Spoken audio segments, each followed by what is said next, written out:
Hi masters. రోజుకు ఒక మంచి మాటలో ఈరోజు ఒక యోగి ఆత్మకథ 126వ రోజు అండి.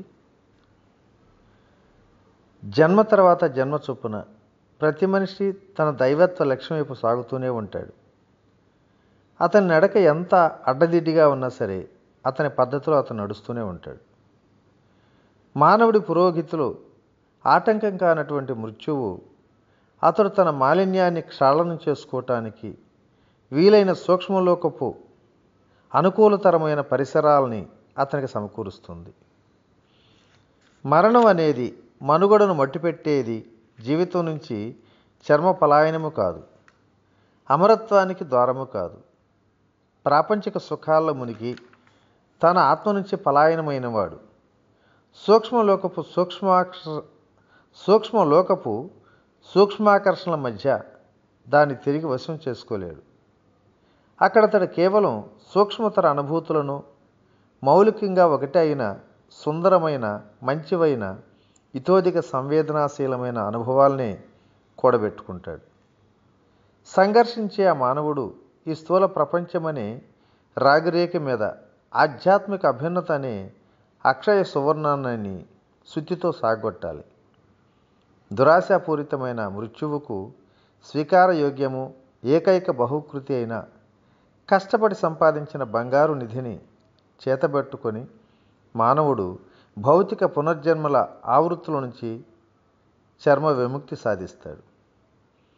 చాలా కాలం పాటు నేను పతంజలి యోగ సూత్రాలను, హిందూ దర్శన శాస్త్రానికి సంబంధించిన గూఢార్థమైన ఇతర గ్రంథాలను బోధించటానికి ఎన్సినిటస్లోను, లాస్ ఏంజల్స్లోను తరగతులు నిర్వహించారు. దేవుడు అసలు ఆత్మను శరీరాన్ని ఎందుకు కలపాలి అంటూ ఒకనాడు సాయంత్రం తరగతిలో ఒక విద్యార్థి అడిగాడు. సృష్టి అనే పరిణామశీలకమైన నాటకానికి నాంది పలకటంలో ఆయన ఉద్దేశించిన ప్రయోజనం ఏమిటి? అనేక మంది ఇతరులు కూడా అలాంటి ప్రశ్నలు వేశారు.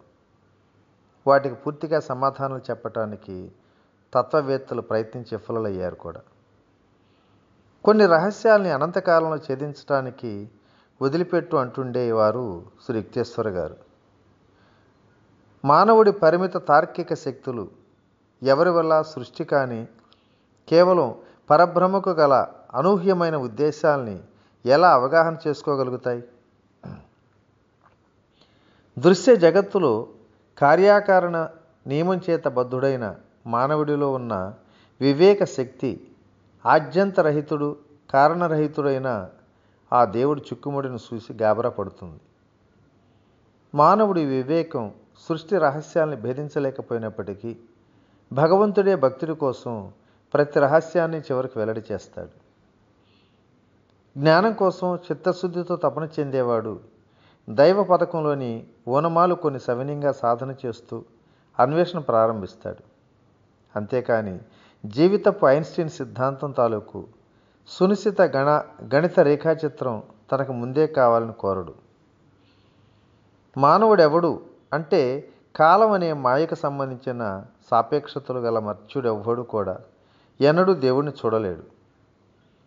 పరమపిత హృదయ స్థానంలో ఉన్న ఒకే ఒక ఔరసపుత్రుడు అంటే ఓంకార స్పందన ద్వారా భౌతిక దృగ్విషయాలని అన్నింటినీ నడిపించే ప్రతిబింబిత కూటస్థ చైతన్యం లేదా బహిర్ముఖంగా ప్రక్షేపించిన పూర్ణ సిద్ధాంత జ్ఞానం ఏకత్వ వైవిధ్యాన్ని వ్యక్తీకరించడానికి హృదయ స్థానం నుంచి లేదా అస్పష్ట దైవం అగాధాల నుంచి వెలువరించినటువంటివి ఆయన ఉనికిని ప్రకటించాడు అని చెప్పడం జరిగింది. నిజంగా చెప్తున్నా మీకు అంటూ వివరించాడు యేసుక్రీస్తు. తండ్రి చేస్తూ ఉండగా చూస్తున్నది తప్ప కొడుకు తనంతట తాను ఏమీ చేయలేడు. ఆయన చేసేది ఏదైనా సరే కొడుకు కూడా చేస్తాడు.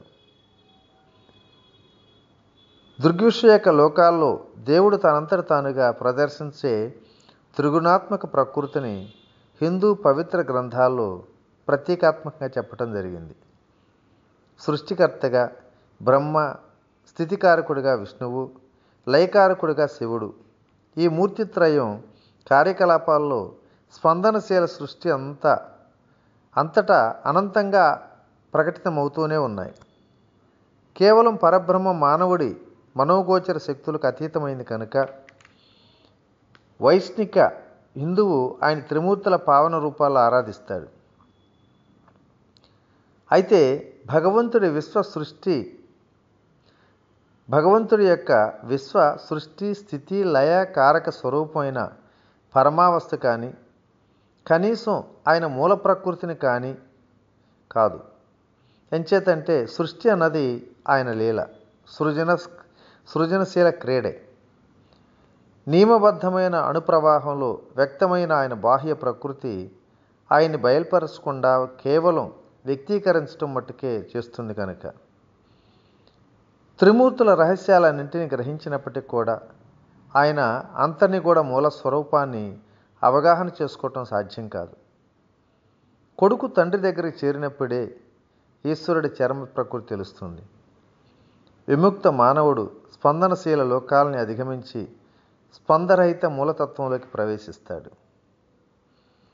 పరమ రహస్యాలను వెల్లడి చేయమని కోరినప్పుడు గొప్ప ప్రవక్తలందరూ కూడా మౌనం వహించారు. సత్యం అంటే ఏమిటి అని పిలేట్ అడిగినప్పుడు క్రీస్తు జవాబు చెప్పల. పిలేట్ లాంటి బుద్ధివాదులు ఆడంబరంగా వేసే పెద్ద పెద్ద ప్రశ్నలు తీవ్రమైన జిజ్ఞాసతో వేసినవి కావటం అరుదు. అలాంటి వ్యక్తులు సాధారణంగా ఆధ్యాత్మికమైన విలువల గురించి దృఢ విశ్వాసం లేకపోవటం అనేది నిష్కపట మనస్తత్వానికి గుర్తుగా పనికిమాలిన పొగరుబోతుతనంతో మాట్లాడుతూ ఉంటారు. సత్యానికి సాక్షిని కావాలన్న ధ్యేయంతోనే నేను పుట్టాను. ఈ కారణం వల్లే నేను ఈ లోకంలోకి వచ్చాను. సత్యానికి కట్టుబడ్డ ప్రతివాడు నా స్వరం వింటాడు. ఈ మాటల్లో క్రీస్తు ఎంతంతో ఇమిడ్చి చెప్పాడు. దేవుడి పుత్రుడు కేవలం తన జీవితం వల్ల సాక్షిగా నిలుస్తాడు. అతడు సత్యరూపుడవుతాడు. అతడు దాన్ని వివరించడానికి కూడా పూనుకుంటే అది ఉదారంగా చేసిన అత్యుక్తి అవుతుంది. సత్యం అనేది ఒక సిద్ధాంతం కాదు, తత్వశాస్త్రంలో ఉన్న చింతనా విధానం కాదు, బుద్ధిపరమైన అంతర్జ్ఞానము కాదు. సత్యం అనేది వాస్తవానికి ఖచ్చితమైన అనురూపం. మానవుడి దృష్టిలో సత్యం ఆత్మరూపమైన తన వాస్తవ ప్రకృతిని గురించిన అచంచల జ్ఞానం. యేసుక్రీస్తు తన జీవితంలో ప్రతి చర్య ద్వారా, ప్రతి మాట ద్వారా తన అస్తిత్వ సత్యం ఈశ్వరుడే తనకు మూలమన్న సంగతి తనకు తెలుసును నిరూపించాడు. తనను సర్వవ్యాప్తమైన కూటస్థ చైతన్యంగా పూర్తిగా గుర్తించుకున్నతడు సులువుగా తుది పలుకుగా ఇలా చెప్పాడు: సత్యానికి కట్టుబడ్డ ప్రతివాడు నా స్వరం వింటాడని. బుద్ధుడు కూడా ఆది భౌతిక పరమతత్వాన్ని వివరించడానికి నిరాకరించాడు. భూమి మీద మానవుడుకున్న కొద్ది క్షణాలను నైతిక ప్రకృతితో పరిపూర్ణత సాధించడానికి వినియోగించడం మంచిదని పొడి మాటలోనే చెప్పాడు. చైనా దేశపు మార్మికుడు లావోట్ సరిగ్గానే చెప్పాడు. తెలిసిన వాడి దాన్ని చెప్పడు, చెప్పిన వాడికే తెలిసి ఉండదు. భగవంతుడి చరమ రహస్యాలు చర్చకి పెట్టడానికి వీలైన విషయాలు కానే కావు. ఆయన గూఢ సంకేతలిప్తిని అర్థం చేసుకోవటం అన్నది మనిషి మరో మనిషికి నేర్పలేని కళ. ఇక్కడ దేవుడొక్కడే గురువు. నిశ్చలంగా ఉండి నేను దేవుని తెలుసుకో, తన సర్వవ్యాపిత్వాన్ని ఈశ్వరుడు ఎప్పుడూ డామిక ప్రదర్శనకు పెట్టడు. స్వచ్ఛమైన నిశ్శబ్దంలోనే ఆయన వినిపిస్తాడు. సృజనాత్మక ఓంకార స్పందన విశ్వమంతటా ప్రతిధ్వనించే ఆది నాదబ్రహ్మం. తనతో అనుసంధానం పొంది ఉన్న భక్తుడి కోసం గ్రహణానుకూలమైన పదాలుగా అప్పటికప్పుడు మార్పు చెందుతూనే ఉంటుంది. మానవుడి హేతుబుద్ధి గ్రహించుకోగలిగినంత వరకు సృష్టికి గల దివ్య ప్రయోజనాన్ని వేదాల వివరించడం జరిగింది. ప్రతి మనిషి ఆత్మగా భగవంతుడు సృష్టించిన వాడేనని, ఆ ఆత్మ తన కేవల వ్యక్తిత్వాన్ని తిరిగి పొందే ముందు అనంతతత్వానికి ఉన్న ఒకానొక ప్రత్యేక లక్షణాన్ని విశిష్టంగా అభివ్యక్తం చేస్తుందని ఋషులు చెప్పారు. ఆ విధంగా దేవుని వ్యక్తిత్వంలో ఒక అంశాన్ని పొందిన మానవులందరూ కూడా దేవుడికి సమానంగానే ప్రీతిపాత్రులయ్యారు. ఓకే మాస్టర్స్, మరి ఈరోజు ఈ మంచి మాటని ఇంతటితో ముగించుకుందాం. రేపటి రోజుని మరికొన్ని విశేషాలతో, బహుశా ఈ ఒక యోగి ఆత్మకథ చివరి అధ్యాయం కావచ్చు. కాబట్టి రేపు మనం అందరం కలుసుకుందాం. ఓకే, ఇట్లు మీ రామిరెడ్డి మానస. Thank you.